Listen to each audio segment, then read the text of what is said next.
Rosa la Bella, capítulo 1, parte 3. Me acuerdo perfectamente, ese día había sido un día muy feliz para mí, porque había aparecido una nueva Beta, la gorda y maravillosa Beta que había perseguido durante todo ese tiempo de sacrificio, de ausencia y de espera, y que podría representar la riqueza que yo deseaba. Estaba seguro de que en 6 meses tendría suficiente dinero para casarme y en un año podría empezar a considerarme un hombre rico. Tuve mucha suerte porque en el negocio de las minas eran más los que arruinaban que los que triunfaban. Como estaba escribiendo a Rosa esa tarde, tan eufórico, tan impaciente, que se me trababan los dedos en la vieja máquina y me salían las palabras pegadas. En eso estaba cuando oí los golpes en la puerta que me cortaron la inspiración para siempre. Era un arriero con un par de mulas que traía un telegrama del pueblo, enviado por mi hermana Férula, anunciándome la muerte de Rosa. Tuve que leer el trozo de papel 3 veces hasta comprender la magnitud de mi desolación. La única idea que no se me había ocurrido era que Rosa fuese mortal.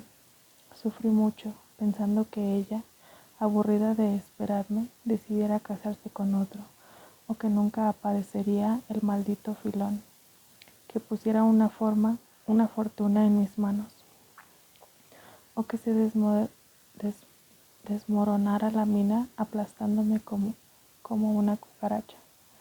Contemplé todas esas posibilidades y algunas más, pero nunca la muerte de Rosa, a pesar de mi proverbial pesimismo que me hace siempre esperar lo peor. Sentí que sin Rosa la vida no tenía significado para mí. Me desinflé por dentro, como un globo pinchado. Se me fue todo el entusiasmo. Me quedé sentado en la silla, mirando el desierto por la ventana. Quién sabe por cuánto rato, hasta que lentamente me volvió el alma al cuerpo. Mi primera reacción fue de ira. Arremetí a golpes contra los débiles tabiques de madera de la casa hasta que me sangraron los nudillos. Rompí en 1000 pedazos las cartas, los dibujos de Rosa y las copias de las cartas mías que había guardado. Metí apresuradamente en mis maletas mi ropa, mis papeles y la bolsita de lona donde estaba el oro, y luego fui a buscar al capataz para entregarle los jornales de los trabajadores y las llaves de la bodega.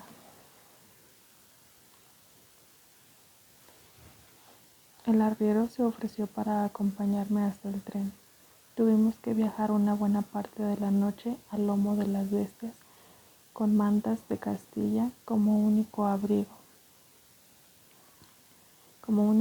contra la camanchaca. Avanzando con lentitud en aquellas interminables soledades, donde solo el instinto de mi guía garantizaba que llegaríamos a destino, porque no había ningún punto de referencia. La noche estaba clara y estrellada. Sentía el frío traspasándome los huesos, agarrotándome las manos, metiéndoseme en el alma. Iba pensando en Rosa y deseando con una vehemencia irracional que no fuera verdad su muerte, pidiendo al cielo con desesperación que todo fuera un error, o que, reanimada por la fuerza de mi amor, recuperara la vida y se levantara de su lecho de muerte.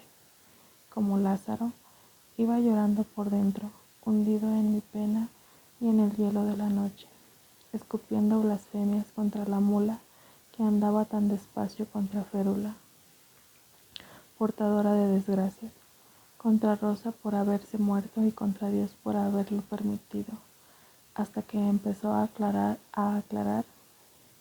el horizonte y vi desaparecer las estrellas y surgir los primeros colores del alba, tiñendo de rojo y naranja el paisaje del norte, y con luz me volvió algo de cordura.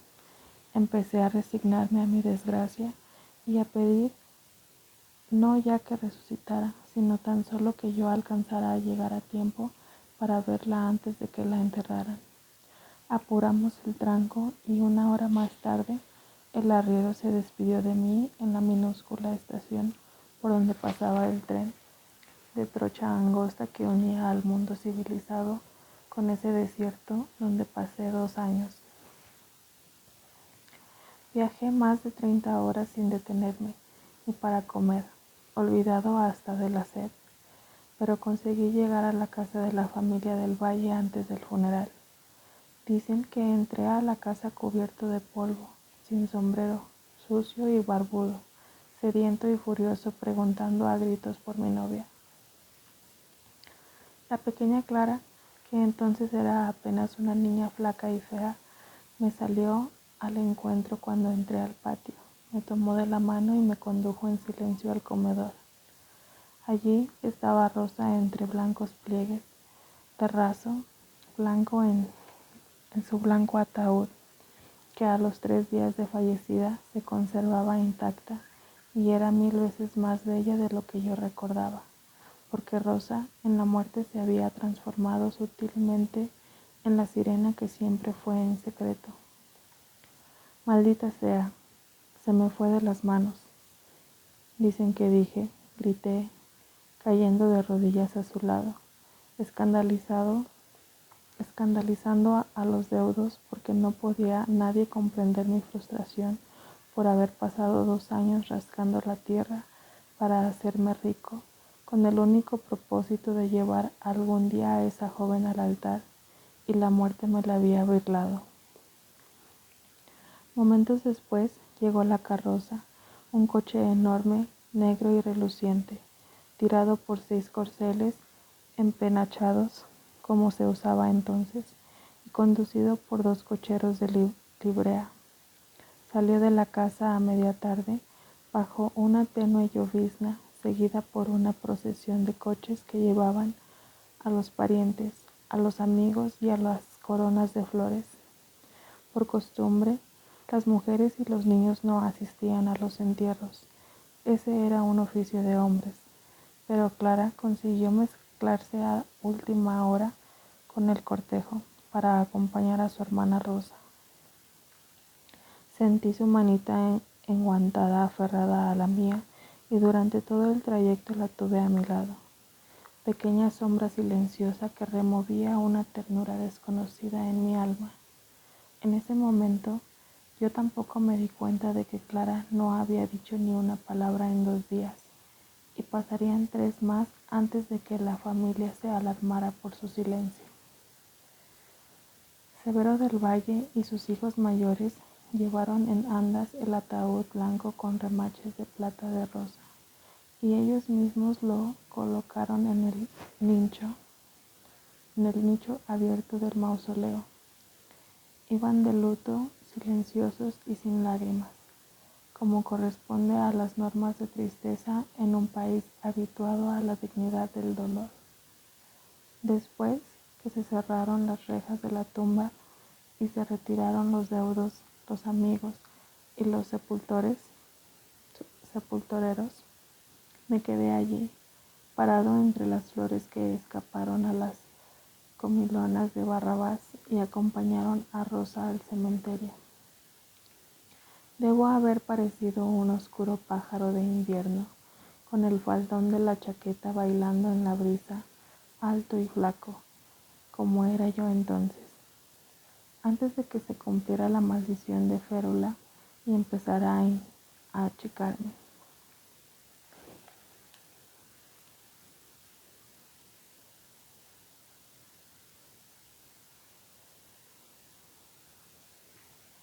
El cielo estaba gris y amenazaba lluvia. Supongo que hacía frío, pero creo que no lo sentía, porque la rabia me estaba consumiendo. No podía despegar los ojos del pequeño rectángulo de mármol, donde habían grabado el nombre de Rosa, la bella, y las fechas que limitaban su corto paso por este mundo. Con altas letras góticas,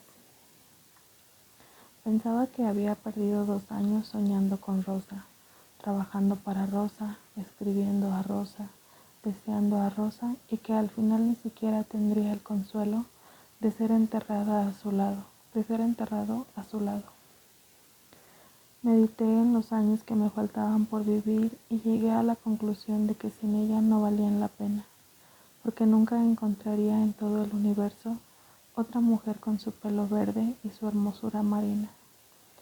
Si me hubieran dicho que iba a vivir más de 90 años, me habría pegado un balazo. No oí los pasos del guardián del cementerio que se me acercó por detrás.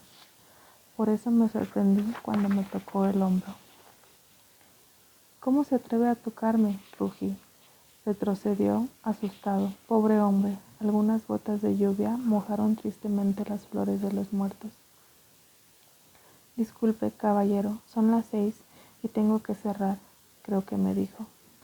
Trató de explicarme que el reglamento prohibía a las personas ajenas al personal permanecer en el recinto después de la puesta del sol, pero no lo dejé terminar. Puse unos billetes en su mano y lo empujé para que se fuera y me dejara en paz. Lo vi alejarse mirándome por encima del hombro. Debe haber pensado que yo era un loco, uno de esos dementes necrofílicos que a veces rondan los cementerios. Fue una larga noche, tal vez la más larga de mi vida. La pasé sentado junto a la tumba de Rosa, hablando con ella, acompañándola en la primera parte de su viaje al más allá, cuando es más difícil desprenderse de la tierra y se necesita el amor de los que quedan vivos, para irse al menos con el consuelo de haber sembrado algo en el corazón ajeno. Recordaba su rostro perfecto y maldecía mi suerte. Reproché a Rosa los años que pasé metido en un hoyo en la mina, soñando con ella. No le dije que no había visto más mujeres en todo este tiempo, que unas miserables prostitutas envejecidas y gastadas, que servían a todo el campamento con más buena voluntad que mérito. Pero sí le dije que había vivido entre hombres toscos y sin ley, comiendo garbanzos y bebiendo agua verde, lejos de la civilización, pensando en ella noche y día, llevando en el alma su imagen como un estandarte que me daba fuerzas para seguir picoteando la montaña, aunque se perdiera la veta.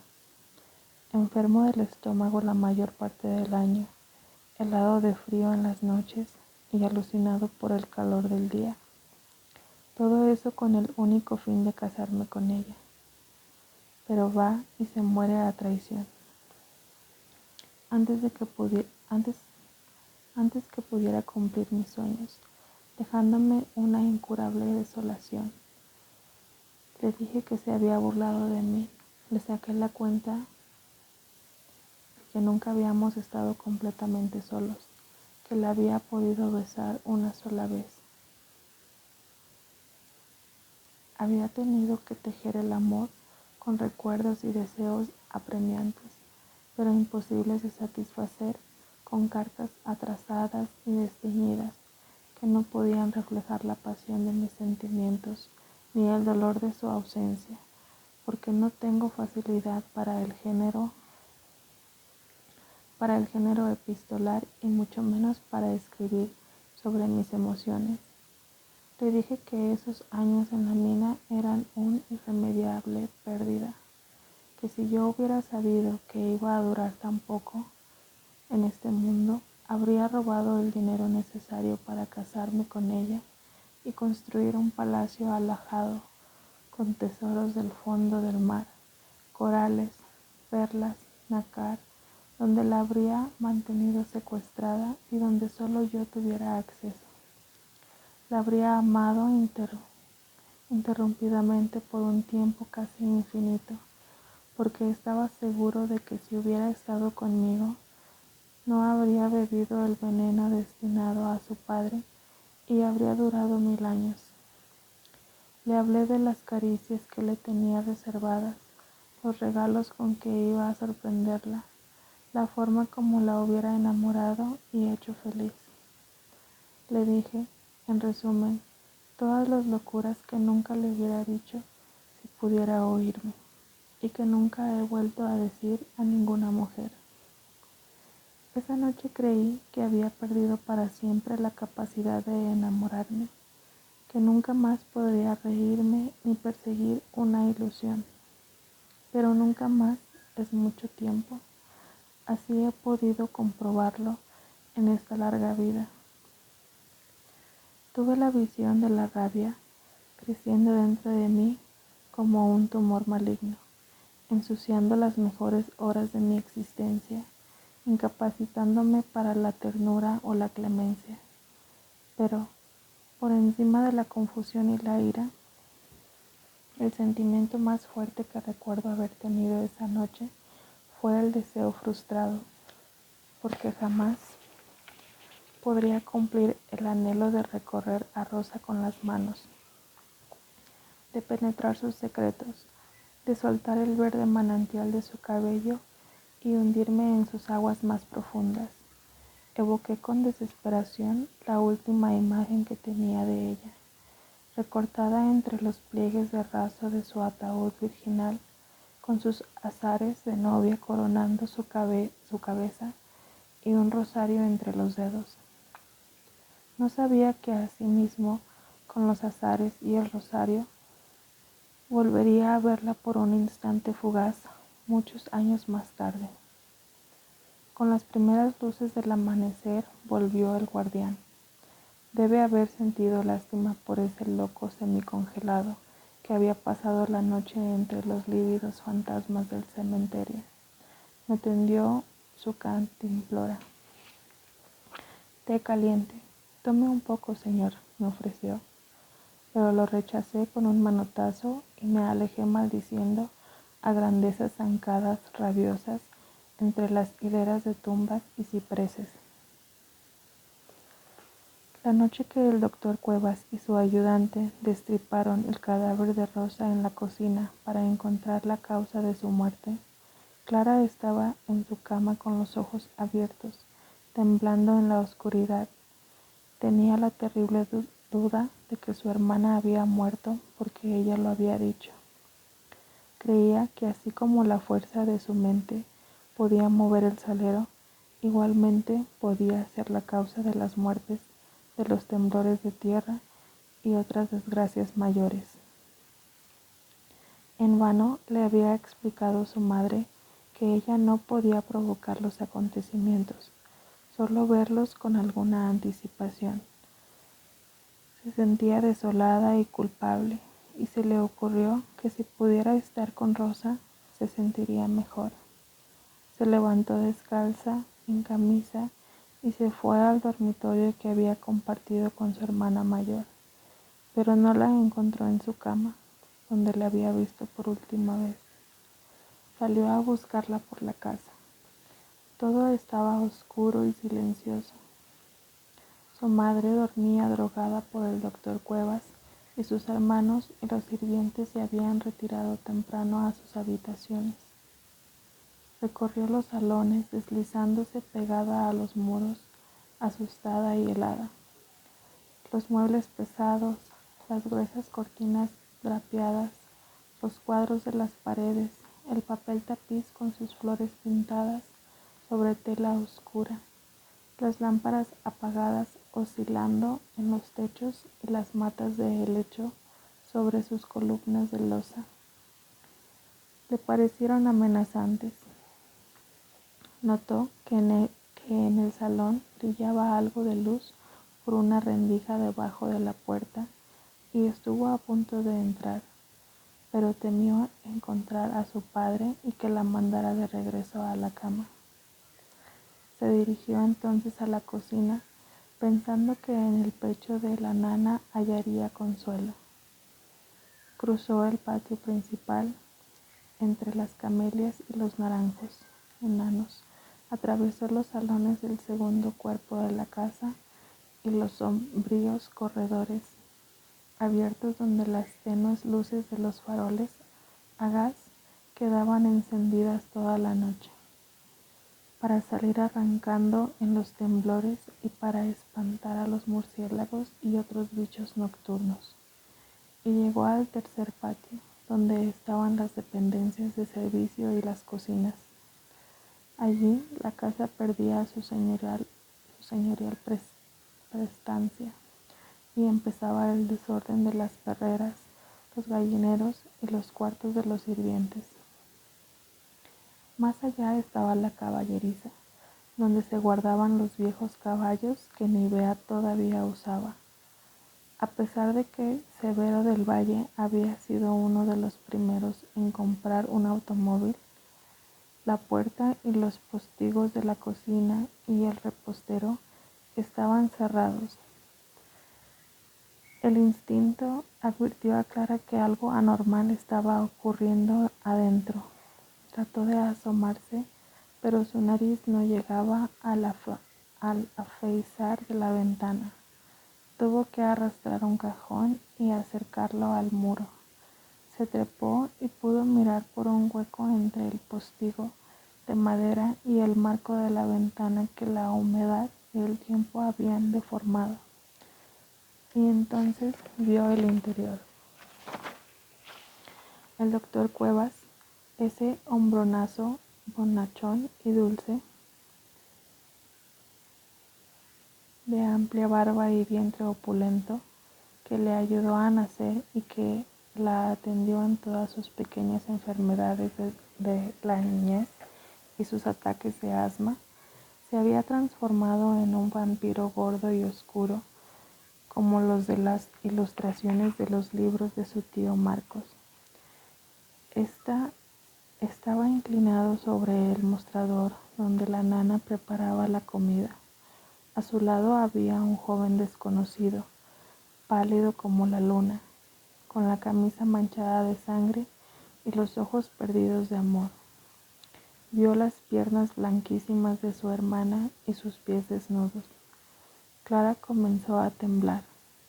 En ese momento el doctor Cuevas se apartó y ella pudo ver el horrendo espectáculo de Rosa acostada sobre el mármol, abierta en canal por un tajo profundo, con los intestinos puestos a su lado, dentro de la fuente de la ensalada.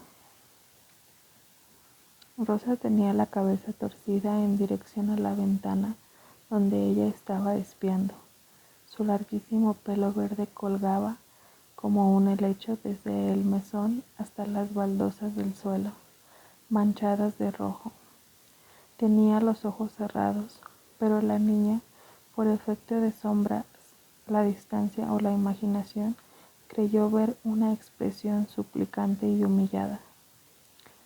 Clara, inmóvil sobre el cajón, no pudo dejar de mirar hasta el final.